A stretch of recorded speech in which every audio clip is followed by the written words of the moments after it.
Running an online business requires passion, knowledge, and a lot of dedication. Adding the complexities of setting up and managing hosting for your website piles on more work when you already have so many plates spinning. Whether you manage one WordPress website or dozens, Kinsta's managed solutions give you access to a platform that's optimized for the fastest speed, has enterprise-grade security features, and is powered by an intuitive custom dashboard with everything you need to manage your sites efficiently. Plus, Kinsta provides human-only WordPress expert support, which is available 24/7, 365 to assist with even the most complex sites. Forget frustrating AI chatbots. Kinsta gives you complete peace of mind by ensuring that your WordPress sites are always online, secure, and performing at their best. Start your journey with Kinsta today and get your first month free. Don't have time to migrate your site? Kinsta takes care of everything for you. Learn more at kinsta.com/podcast. That's KINSTA.com/podcast. I want to listen to Project 2025. I converted it to an audiobook. If you didn't see the other parts, don't sweat it. This stands independently of the rest.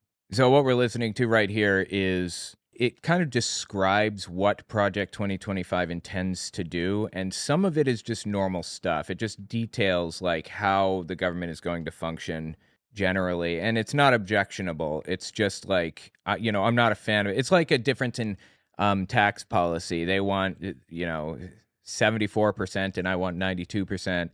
It's not a huge deal. I don't agree with it, but it's not completely out of this world insane, like some of the other things in Project 2025, such as banning adult entertainment completely, banning no-fault divorce, and whatever other crazy things, banning trans anything, trans surgeries, trans treatment, hormone blockers or hormone treatment or therapy or whatever other thing.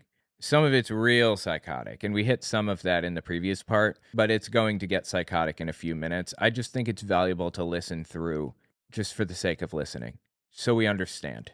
I'll try to break it down if it gets into some technical language. Presidents have surrounded themselves with senior advisors whose experience and interests are not necessarily neatly defined. In recent administrations, senior advisors have been appointed to offer broad guidance on political matters and communications issues. Others have acted as czars for specific projects or policy areas. The most powerful senior advisors frequently have had a long personal relationship with the president and often have spent a significant amount of time with him within and outside of the White House. They have been asked not only to provide guidance on a variety of policy issues, but also to offer instruction on communicating with the American people and the media. In a number of administrations, new office or councils have been created to support senior advisors. For the most part, their functions have been duplicative or overlapping, as a result of which these offices have tended to be short-lived. Even so, senior advisors should be provided the staff and resources that their portfolios require. To ensure that senior advisors are effective, their portfolios must be clearly delineated and clearly communicated across the White House. This, too, is a responsibility of the Chief of Staff. Office of White House.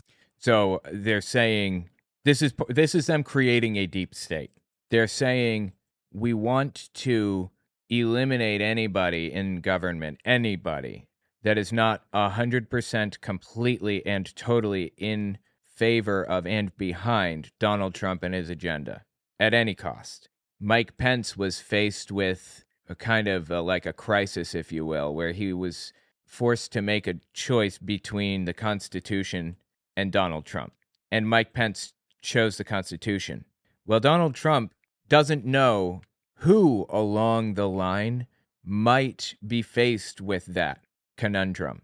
So he wants to set it up so that everybody, down to the guy that works at the DMV, everybody is willing to violate the Constitution on his behalf. The workers at the EPA, the pandemic task forces, literally every person in government, even down to the people in the IRS, everyone.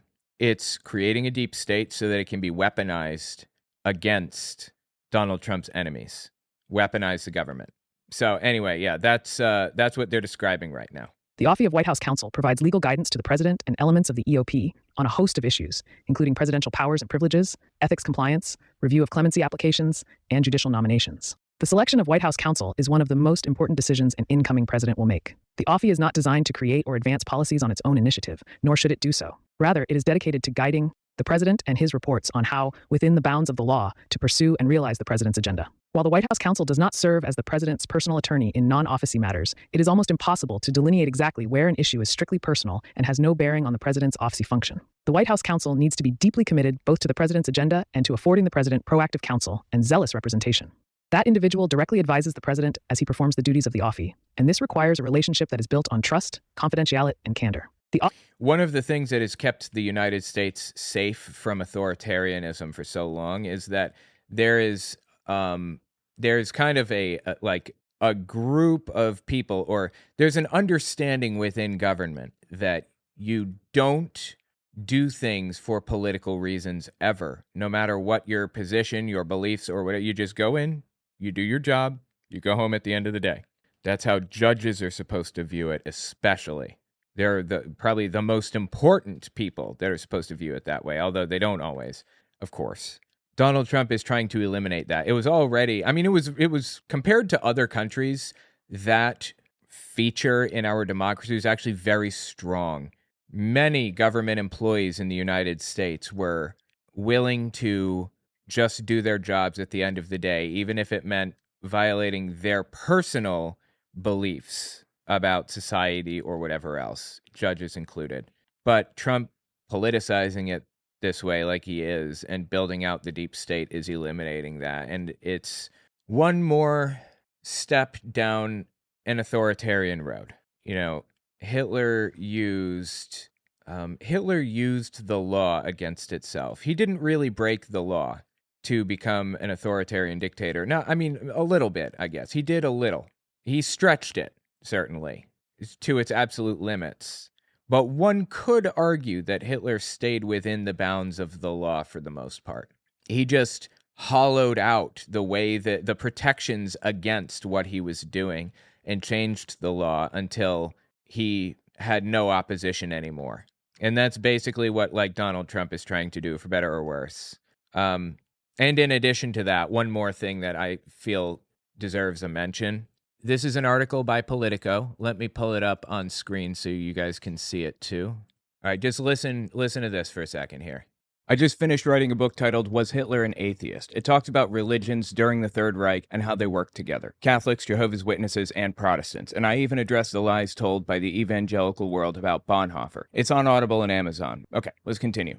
Leaked memo reveals alarming German warnings over Trump. Trump's second term will bring a maximum concentration of power with the president, Germany's ambassador to the U.S. warns in confidential document obtained by Reuters. Free article. So Reuters obtains a memo from a German ambassador that explains what Donald Trump's plans are for the country. That's what this is. And I'm sorry for the robotic voice. There are some really good AI readers around right now, but they're not flawless. And this one is on the lower end of good. It's okay, but it's better than reading it, in my opinion, so that you have the contrast between what I'm saying and what the article says. Donald Trump's return to the White House has Germany's diplomatic corps bracing for what it sees as a deliberate dismantling of United States democratic norms. A confidential memorandum written by Andreas Michaelis, Germany's ambassador to the U.S., warns of an agenda of maximum disruption that could redefine the American constitutional order. The document, obtained by Reuters and addressed to German Foreign Minister Annalena Baerbock, outlines stark concerns about the erosion of democratic norms under Trump's second administration. Michaelis describes Trump's vision as one focused on the maximum concentration of power with the president at the expense of Congress and the U.S. states. So he's describing Project 2025 and their plan for everything. Their plan that we are reading through right now is to eliminate nonpartisan actors in government so that it concentrates power under the president and gives him the ability to completely sidestep both Congress, the judicial branch, Supreme Court and whoever else, and even the Constitution, as we can see with birthright citizenship, for example. He's fighting against birthright citizenship, or he says that he's going to write an executive order that will undo birthright citizenship. That is sidestepping what the Constitution says, Supreme Court rulings, and Congress, and the states, because the states have a role in ratifying a new amendment. The governors have I think 2/3 of governors have to agree to a constitutional amendment if it's going to take place. So he's sidestepping all of that, concentrating power. That's what Trump is doing. Michaelis describes Trump's vision as one focused on the maximum concentration of power with the president at the expense of Congress and the U.S. states.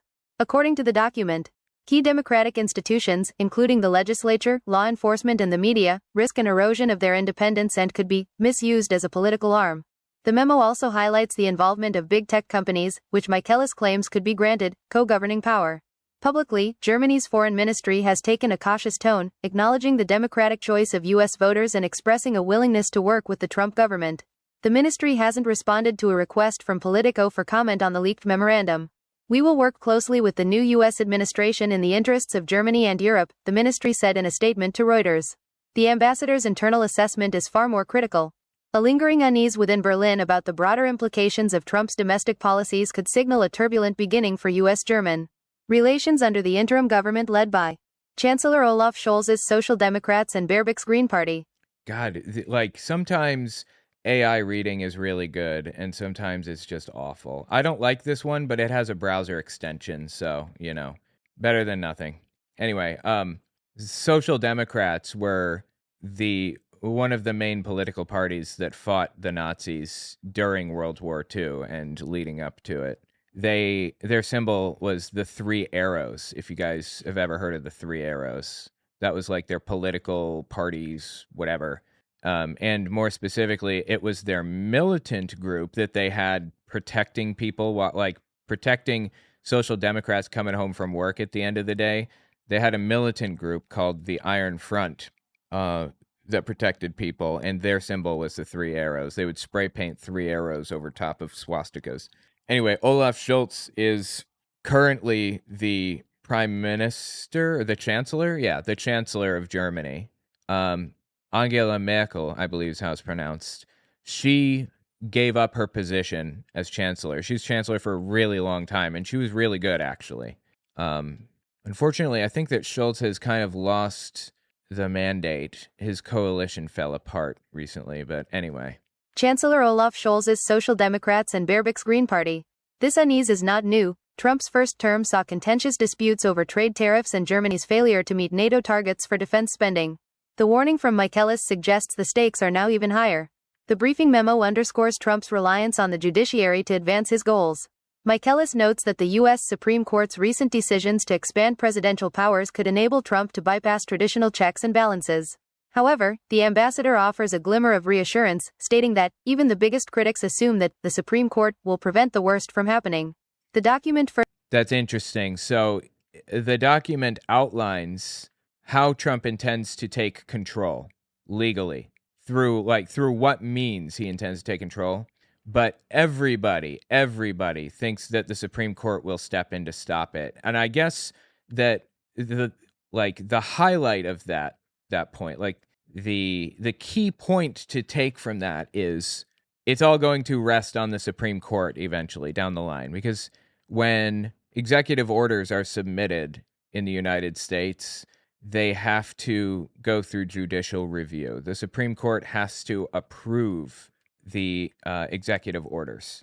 Now, I think most people on the Supreme Court are I would say the majority of the Supreme Court isn't completely out of their heads.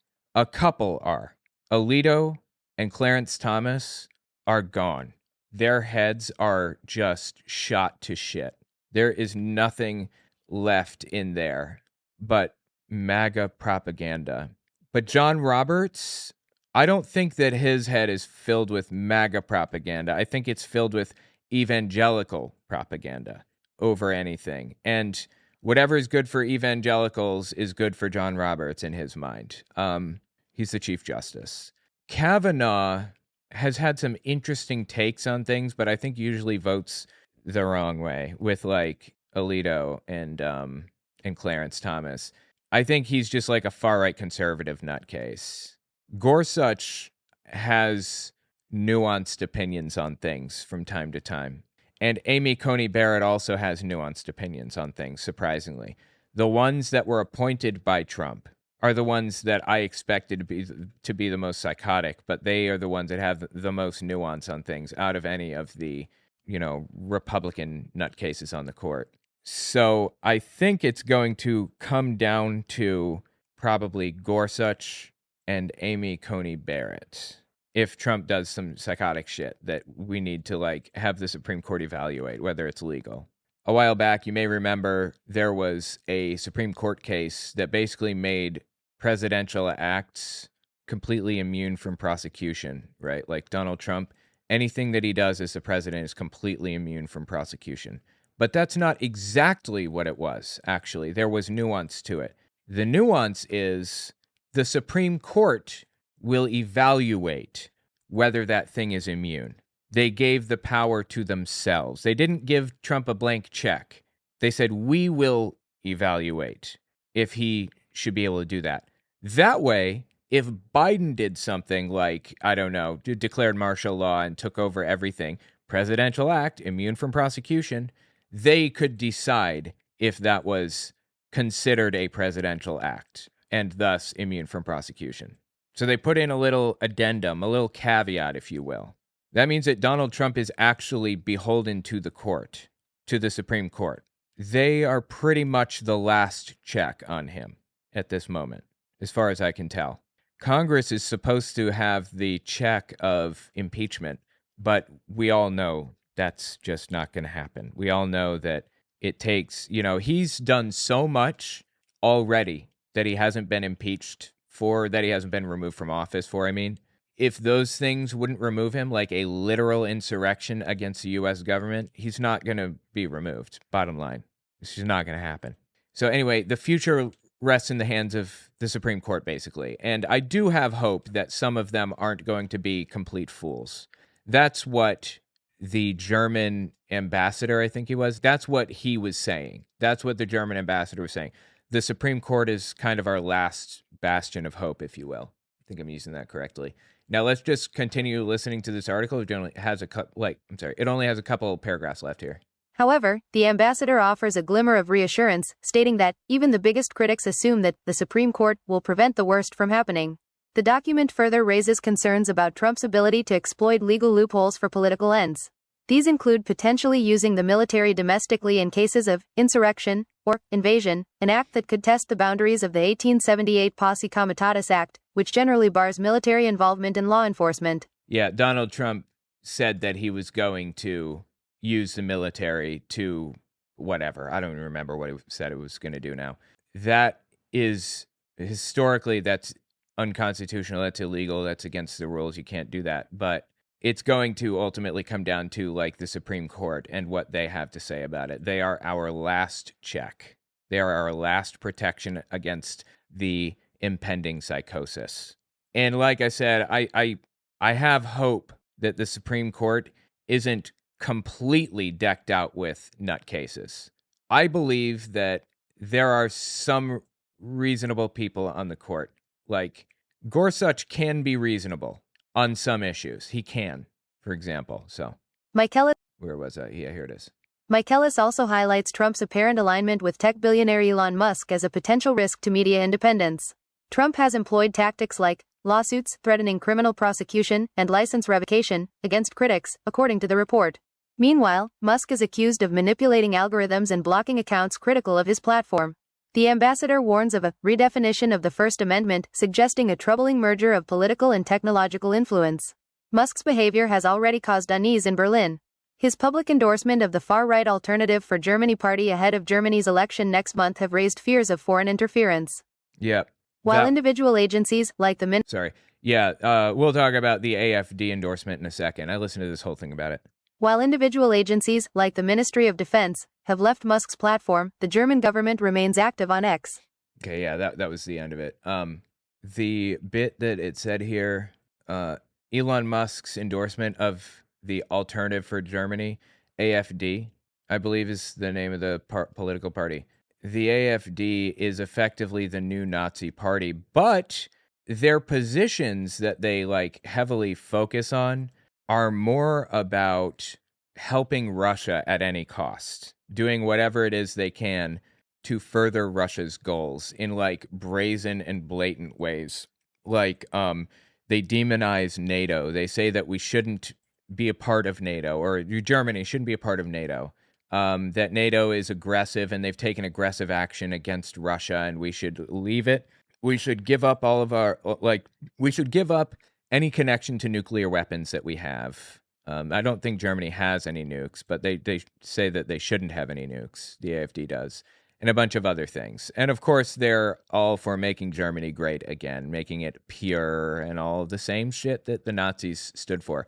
There are laws in Germany about how Nazi you can get, and they push right up against those laws. The AfD does. In fact, some of their highest up leadership is under investigation by the German FBI. I forget what it's called now. Used to be called the Gestapo. Anyway, a lot of them are under investigation because of their Nazi adjacent positions, if you will. Anyway, back to Project 2025. The point is, that is the plan. That is Trump's plan. That's what he's trying to do. Individual directly advises the president as he performs the duties of the office, and this requires a relationship that is built on trust, confidentiality, and candor. The Office of White House Counsel is also responsible for ensuring that each component of the White House adheres to all applicable legal and ethical guidelines, which often requires ongoing training and monitoring to ensure compliance. This means ensuring that White House staff regularly consult with office attorneys on required financial disclosures, received gifts, potential conflict of interest, and other ethical concerns. The Office of White House Counsel is the first line of defense for the EOP. Its staff must take seriously the duty to protect the powers and privileges of the president from encroachments by Congress, the judiciary, and the administrative components of departments and agencies. In addition to the White House Counsel, the office includes deputies, assistants, associates, and legal support staff. The assistant and associate attorneys are often specialists in particular areas of the law and offer guidance to the EOP on issues related to national security, criminal law, environmental law, and a host of administrative and regulatory matters. Attorneys working in the Office of White House Counsel serve as legal advisors to the White House policy operation by reviewing executive orders, agency regulations, and other policy-related functions. So the attorneys in this office review executive orders and things like that, is what he's saying. Here again, subordinates should be deeply committed to the president's agenda and see their role as helping to accomplish the agenda through problem solving and advocacy. He's saying any lawyers, anybody along the line that is connected in any way to government needs to stand behind Donald Trump, period, full stop. That's it. They should not erect roadblocks out of an abundance of caution. Rather, they should offer practical legal advice on how to promote the president's agenda within the bounds of the law. They shouldn't put up roadblocks, he says. They should offer guidance on how to accomplish the goals. So lawyers are there to explain what is constitutional, what is legal, and what isn't. And this is exactly what John Eastman did, if you remember, the January 6th stuff. John Eastman came up with a ridiculous crackpot conspiracy that had no connection to reality about how Trump can just sidestep the Constitution completely. That's what they're saying the attorneys in government should do. Come up with any conspiracy theory necessary to accomplish the president's goals. But, the attorneys in government are not the president's attorneys. They're the people's attorneys, right? Like the attorney general, for example, isn't Trump's attorney. It wasn't Biden's attorney. It was the people's attorney designed to protect us from, to enforce regulation and things, protect us from pollution and whatever else. The White House Counsel's office cannot serve as a finishing school to credential the next set of white shoe law for attorneys or federal judges in waiting who cabin their opinions for fear their elite credentials could be tarnished through a policy disagreement. Rather, it should function more as an activist, yet ethical plaintiff, for that advocates for its client, the administration's agenda, within the limits imposed by the Constitution and the duties of the legal profession. I appreciate that they put that little caveat in there. They basically just said the attorneys should basically do whatever the president wants and just come up with whatever is required to make it happen within the bounds of the Constitution. But John Eastman, the guy that came up with the fake elector scheme to get Trump into office, he believed, apparently, or at least pretended to believe, that he was within the bounds of the Constitution, though he was explicitly violating the Constitution. That is what authoritarians do. They pretend that they are operating within the bounds of the law and use it to eliminate the law, basically. The Office of White House Counsel also serves as the primary gateway for communication between the White House and the Department of Justice, DOJ. Traditionally, both the White House Counsel and the Attorney General have issued a memo requiring all contact between the two institutions to occur only between the Office of White House Counsel and the Attorney General or Deputy Attorney. So this is saying traditionally all communication between these two entities has gone through an attorney or through the office of whatever. But Project 2025 intends to break that barrier down so that they can act on Trump's behalf directly with no limitations. The next administration should re-examine this policy and determine whether it might be more efficient or more appropriate for communication to occur through additional channels. The reason that these barriers exist, the government is at it's at gridlock right now, right? Congress is in gridlock. Nobody's getting anything done. This is just it's like the government is absolutely worthless right now. But that's a good thing because the alternative is unchecked power.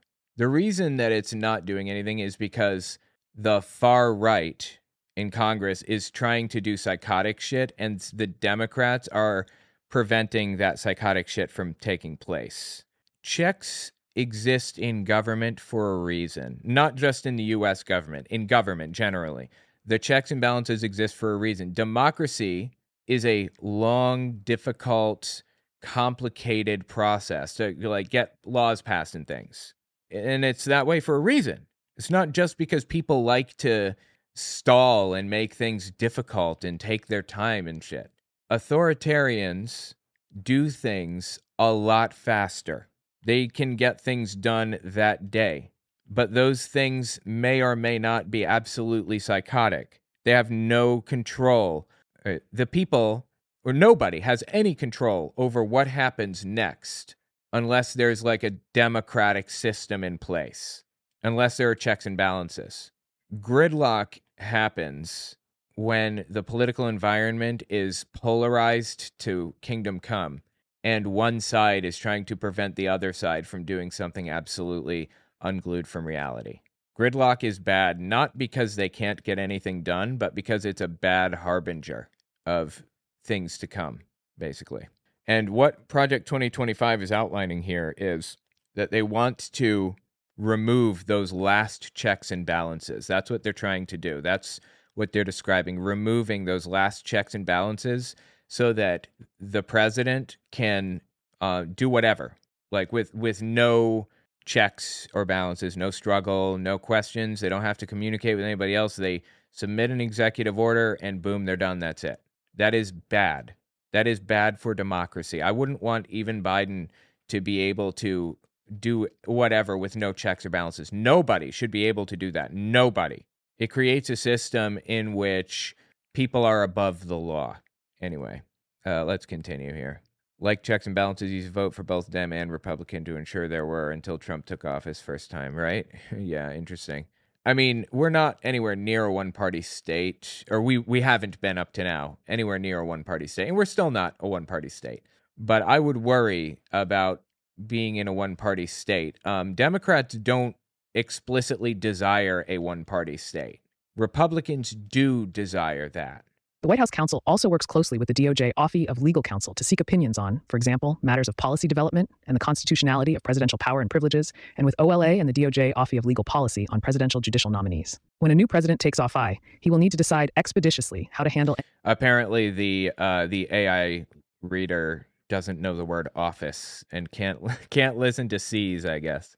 But you get what's being said. Any major ongoing litigation or other pending legal matters that might present a challenge to his agenda. To off guidance, the White House counsel must get up to speed as quickly as possible on all significant ongoing legal challenges across the executive branch that might affect the new administration's policy agenda, and must be prepared at the outset of the administration to present recommendations to the president. So remove all roadblocks completely. Remove all of them so that the president can execute their commands immediately, including recommendations for reconsidering or reversing positions of the previous administration in any significant litigation. This review will usually require consulting with the new political leadership at the Justice Department, including during the transition period. No day is predictable at the White House. Therefore, to handle the pace and volatility of affair, the Office of White House Counsel must offer measured legal guidance in a timely manner. This often means forgoing law review-style memos about esoteric legal concepts and instead quickly providing high-level yet incisive guidance. Due to evolving world events, domestic affair, and political pressures, the office often faces legal questions for which there may not be a wealth of precedent. Attorneys in the office of White House counsel must therefore work collaboratively within the White House and the Department of Justice, relying on each other as a team to ensure that proper legal guidance is delivered to the president. So they're saying we're planning on doing things that are unprecedented, that have never happened in the United States before, and that there's no justification for. And the people, the attorneys that get in there, they're going to have a responsibility to come up with legal justifications and explanations for these things. I'm trying to represent Project 2025 as fairly and honestly as I possibly can, because it's psychotic enough on its own. I don't need to make it more psychotic. That's about as close as I can get to an honest, fair representation of it. The president should choose a White House counsel who is well versed in the Constitution, administrative and regulatory law, and the inner workings of Congress and the political process. Instead of choosing a specialist, the president should hire a counsel with extensive experience with a wide range of complex legal subjects. Moreover, while a candidate with elite credentials might seem ideal, the best one will be above all loyal to the president and the Constitution. We don't care how skilled this attorney is. They can be a law clerk. They can be a paralegal for all we care. What we care about is that they are loyal to the president at all costs, and they're going to follow instructions no matter what the instruction is, no matter what. That's the point. We don't care if they know about the Constitution. They don't even need to know about the Constitution. They need to know what the president is asking of them. That is them forming out a deep state.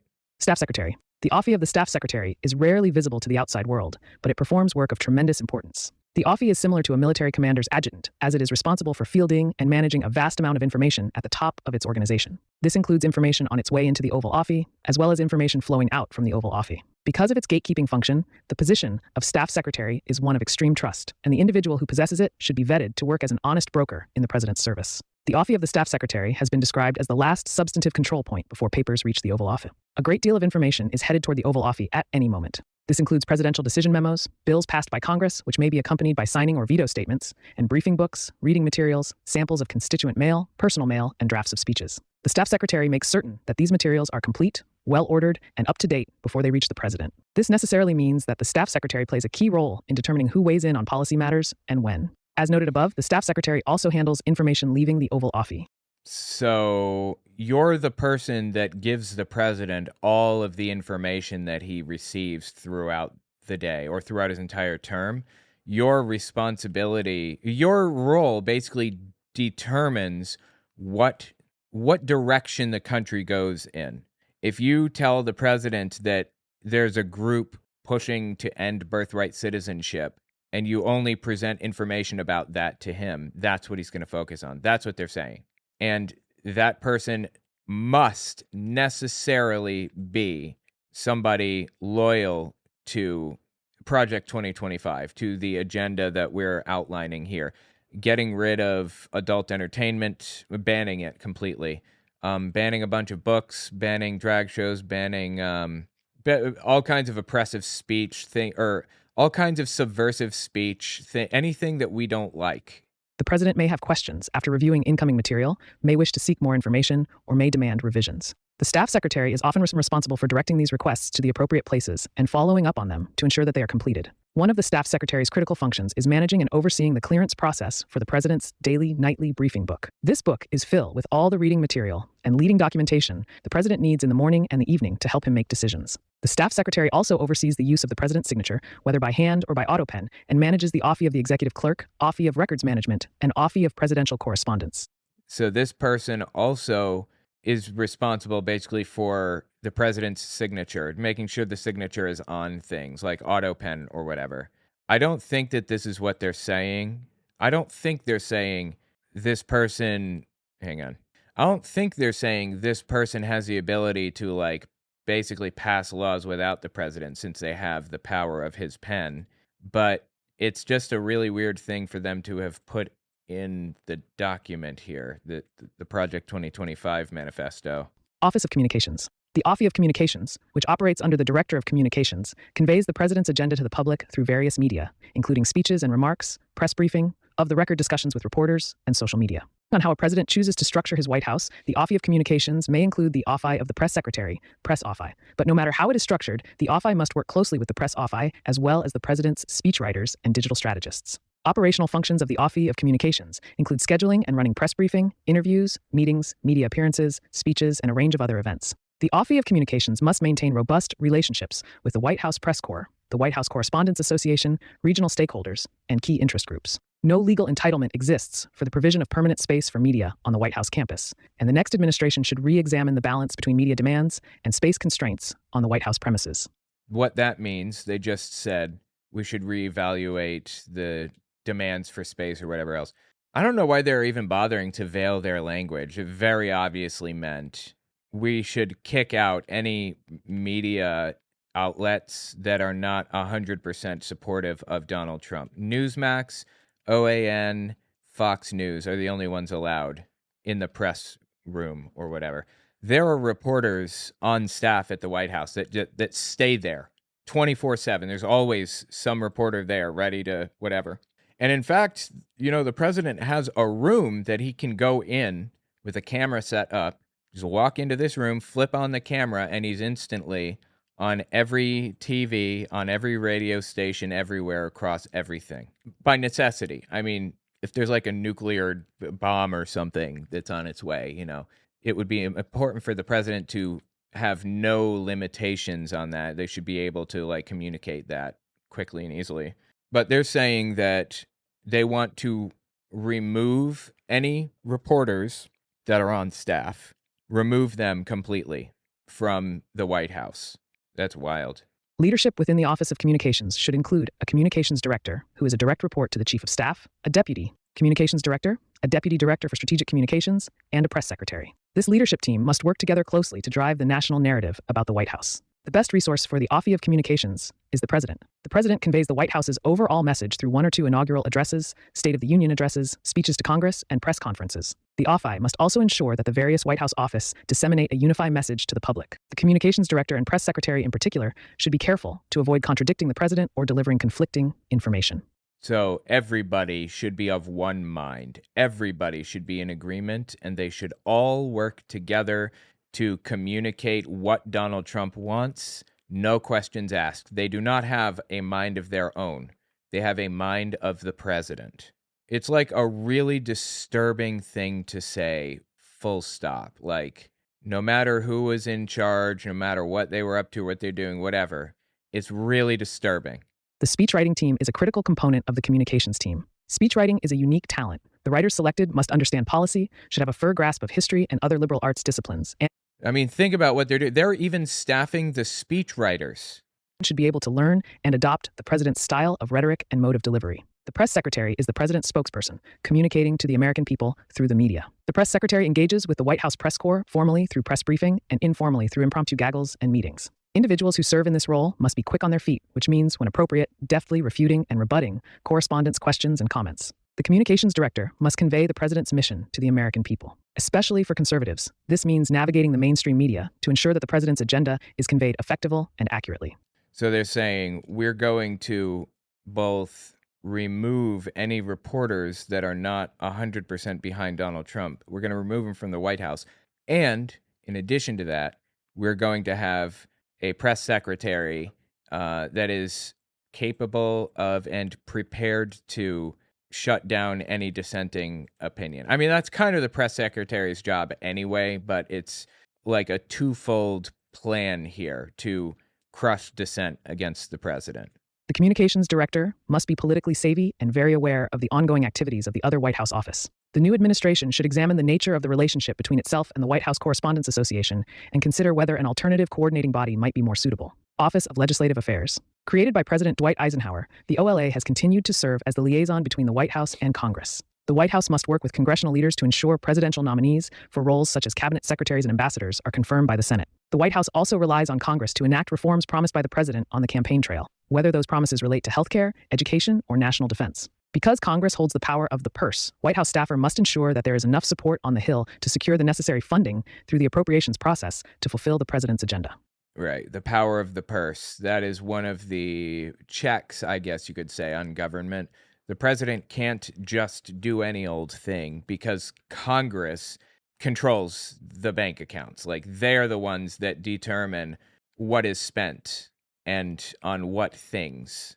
So they're saying that they should have somebody on Capitol Hill down there, like, trying to make sure that, like, it's called whipping. They have to have a whip down there to make sure that, like, all the votes are going through as they want. Now, that's not terribly unusual, but combined with everything else in this, the fact that they're creating a deep state and everything else, it's really disturbing. The whole thing's real disturbing. The OLA reports directly to the Chief of Staff, and in some administrations has done so under the guidance of a Deputy Chief of Staff, usually the Deputy Chief. Regardless of the person to whom the OLA reports, however, the OFI exercises a certain autonomy on behalf of the Chief of Staff in directly influencing congressional leaders of both major political parties. The OLA often must function as the mediator among the parties and find common ground to facilitate the successful enactment of the president's agenda. As is the case with many White House office, but especially the Office of Communications, the OLA must ensure that congressional leaders receive one unified message. This is mostly normal stuff that isn't, like, completely out of the ordinary. This is just describing the jobs of certain people, of course. But as I said, with everything in context, it's, like, really, really disturbing. Other actors within the White House maintain their own relationships with congressional leaders and staffer, it may appear that the president's agenda is fractured and lacks consensus. This dynamic has caused real problems for many presidents in the past. Internally, OLA staffer need to be involved in policy discussions, budget reviews, and other important meetings. They must also provide advice to policy staffer regarding whether certain ideas are politically feasible. Externally, OLA staffer have to communicate continuously with congressional office of both parties in both the House and the Senate to ensure that the president has enough support to enact his legislative priorities or sustain votes. The OLA requires staffer who are effective communicators and can provide a dose of reality to other White House staffer when necessary. Although a policy proposal from within the White House may be a great idea, OLA staffer must ensure that it is politically feasible. OLA staffer must therefore be skilled in both politics and policy. Furthermore, the president should seek out individuals who can advance his agenda and at the same time forge pathways with members of the opposing political party on other priorities. Most important, the OLA must function as a well-oiled machine, precisely synced. The president cannot afford to have a tennis player on, much less as the leader of his football team. Office of Presidential Personnel. The political axiom that personnel is policy was popularized under President Ronald Reagan during the 1981 presidential transition. Wait, what was that? One more time? Football team. Office of Presidential Personnel. The political axiom that personnel is policy was popularized under Personnel is policy. President Ronald Reagan. Popularized under Reagan. Interesting. I guess that personnel is policy would mean if you staff the whole system with the people that you want, then it won't matter. Like, you're not going to have to lobby for these changes. You can just get them passed through because everyone's going to agree with you. It's like prohibition. Like, everybody agreed with prohibition, and to a degree that they, got it passed through as an amendment prohibiting the sale of alcohol or whatever it was as a constitutional amendment. You know how hard that is? It's crazy. There was so much support, it was ridiculous. And then there was just as much support just about to undo that amendment. We just pretend that didn't happen. Anyway, personnel is policy. I guess that's what that means. That's what they're saying, I'm assuming. During the 1981 presidential transition. One of the most important office in the White House is the PPO, which was created under President Richard Nixon to centralize political appointments. Departments and agencies had and still have direct legal authority on hiring and firing, but the power to fill Schedule C positions, the core of political jobs, is vested with the president. Right, Schedule C positions. You'll hear a lot about this. Schedule, I think A through F actually exist, to my knowledge. I could be wrong on that. And they're basically positions that the president appoints. Things all the way down to not just like the head of the EPA, not just the attorney general or whatever, or even the vice president, I think, but even like the board members of the post office, the head of the U.S. Holocaust Museum Memorial. I mean, things that are not really important or relevant in any way, but they're under the executive branch technically, so the president appoints them. And Schedule A through F, I believe, relates to how vetted these people have to be. Like Schedule F, they're not as vetted. You don't have to go through this whole big long process. You can pretty much easily and quickly appoint them. That's my understanding of it, anyway. And Project 2025 has been trying to change all of the political appointment positions into ones that don't take a lot of work to appoint. Like, you don't have to go through background checks and things like that. You just say, this is who I want, and we're done. And they're also trying to expand how many political appointments there are. Like, practically everybody all the way up the chain is a political appointment. And the goal behind that is making sure that basically decking it out with loyalists. They'll do anything the president says, up to and including the guy at the DMV, because you never know which one you're going to need to violate the Constitution for you. That's the bottom line here. This is them creating a deep state. This is how they intend to do it. Therefore, the White House, not the department or agency, has the final word on political appointments. The White House has the final word on political appointments, not the PPO, not this department, not this organization that's appointed to specifically vet people and things. The president does it. This is concentrating power. This is what every authoritarian government has done throughout time. This is how you begin to be an authoritarian, by concentrating power. PPO's primary responsibility is to staff the executive branch with individuals who are equipped to implement the president's agenda. Although its focus should be identifying and recruiting leaders to fill the approximately 1,000 appointments that require Senate confirmation, PPO must also fill approximately 3,000 political jobs that require dedicated conservatives to support the administration's political leadership. Right. A lot of appointments require congressional approval. The advice and consent of the Senate, I think, maybe is what applies to that.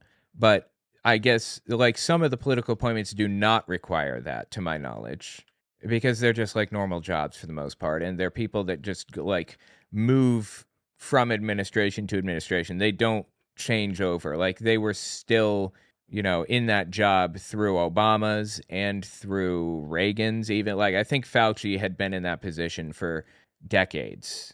It was a non-politicized position, and that's what they're trying to kind of replace. Many medium-tier and top-tier jobs have been filled by policy experts tasked with accomplishing much of the work of the administration. At the same time, appointees in the entry-level jobs have brought invaluable energy and commitment to the White House. And appointees in entry-level jobs, even, not just in management positions necessarily, entry-level jobs.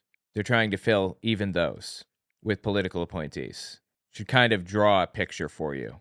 Proved to be the farm team for the conservative movement. The Office of Presidential Personnel is responsible for identifying potential political personnel, both actively through recruitment and passively by fielding resumes and adjudicating requests from political actors. Vetting potential political personnel by conducting political background checks and reviewing any clearance and fitness assessments by departments and agencies. Making recommendations to the president and to other appointment authorities on behalf of the president. The knowledge you've gained is impressive, Owen. I appreciate that. Yeah, I'm just very interested in knowing things, knowing as much as I possibly can. I want to know a little bit about everything. That's my goal.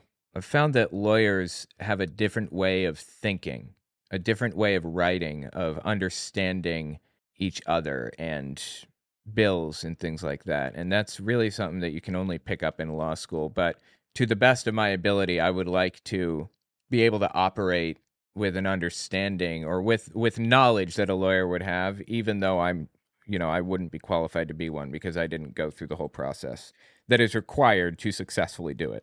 Recommendations to the president and to other appointment authorities on behalf of the president. Identifying programmatic political workforce needs early and developing plans, for example, Schedule F. Maintaining a strong relationship with the Office of Personnel Management, OPM, both for operational purposes and to effectuate the president's direct Title V authorities. The president is in charge of the federal workforce and exercises control principally by working through the director of the Office of Personnel Management. Training and connecting political personnel. Playing bad cop in a way that other White House office cannot, including serving as the office that takes direct responsibility for firing and hirings. Interesting. So this office is going to continue to exist. And I believe they're talking about the office that staffs scheduled employees, scheduled like government employees.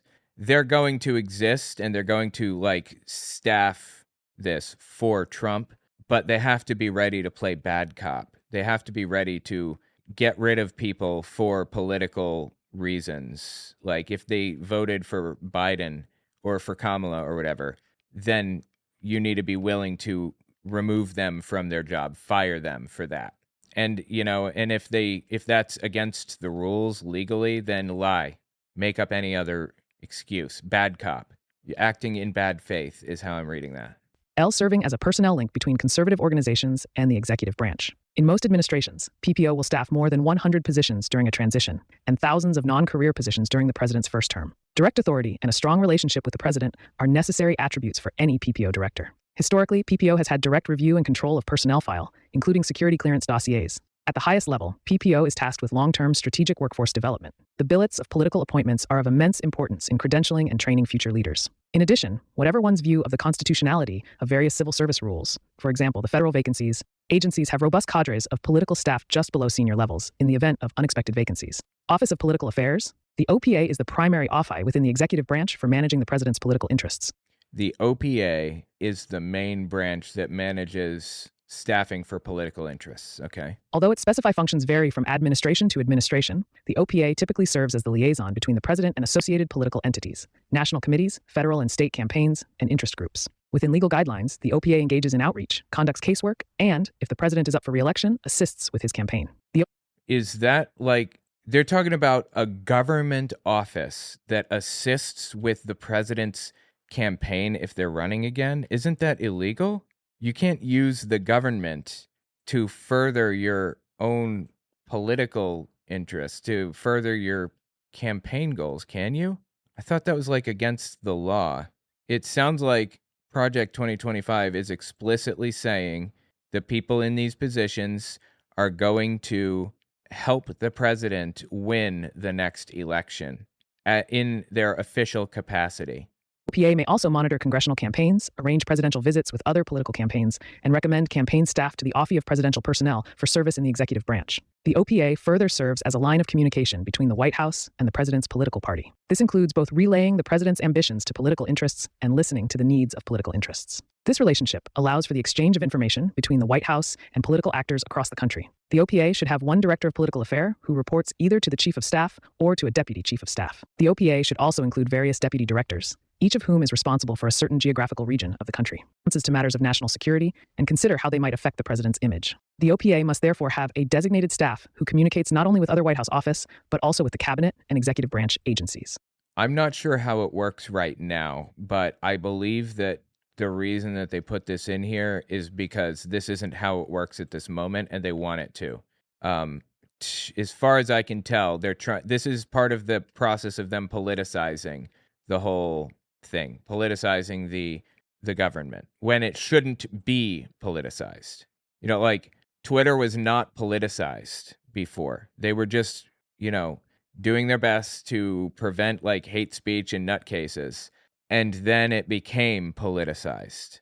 And then it was purchased by Musk, who started favoring certain people, certain groups over others, started spreading lies and decreasing the amount of like moderation that takes place and all that stuff. They're trying to do the exact thing with government, politicize it, turn it into a political machine that will operate on behalf of Republicans. Office of Cabinet Affairs. The OCA's role has changed to some degree over the course of various administrations, but its overriding function remains the same, to ensure the coordination of policy and communication between the White House and the cabinet. Most important, the OCA coordinates all cabinet meetings with the president. It should also organize and administer regular meetings of the deputy secretaries, because they also typically serve vital roles in the departments and agencies, and further, often become acting secretaries when cabinet members resign. There should be one cabinet secretary who reports to the chief of staff's office, either directly or through a deputy chief, according to the chief's preference and focus. The cabinet secretary maintains a direct relationship with all members of the cabinet. The OCA further consists of deputies and special assistants who work with each department's principal, deputy secretary, undersecretaries, assistant secretaries, and other senior staff. The OCA also connects the departments to WHO office. The OCA coordinates with the Chief of Staff's office and the Office of Communications to promote the President's agenda through the cabinet departments and agencies. The Cabinet's communication staffer are obviously another critical component of this operation. In prior administrations, the OCA has played a vital role by tracking the President's agenda for the Chief of Staff, Deputy Chiefs, and Senior Advisors. It has worked with each department and agency to advance policy priorities. In the future, amplifying this function would truly benefit both the President and the conservative movement. From time to time throughout an administration, travel optics, ethics staffer can arise. The OCA is normally tasked with keeping the WHO informed of such developments and providing support if and when necessary. So they just said, we want to politicize the government. We want to change the way that it operates. And by doing so, by changing it the way that we're outlining, it will benefit basically both Donald Trump and conservative presidents moving forward. Like, the things that they're saying in here are not just a violation of like democratic norms and expectations, but might even be outright illegal to do. I'm not sure. Some of these things could be unconstitutional or like against the way that our system works entirely. This is just wild to me. This is wild. Anyway, tell me what you think about it in the comments.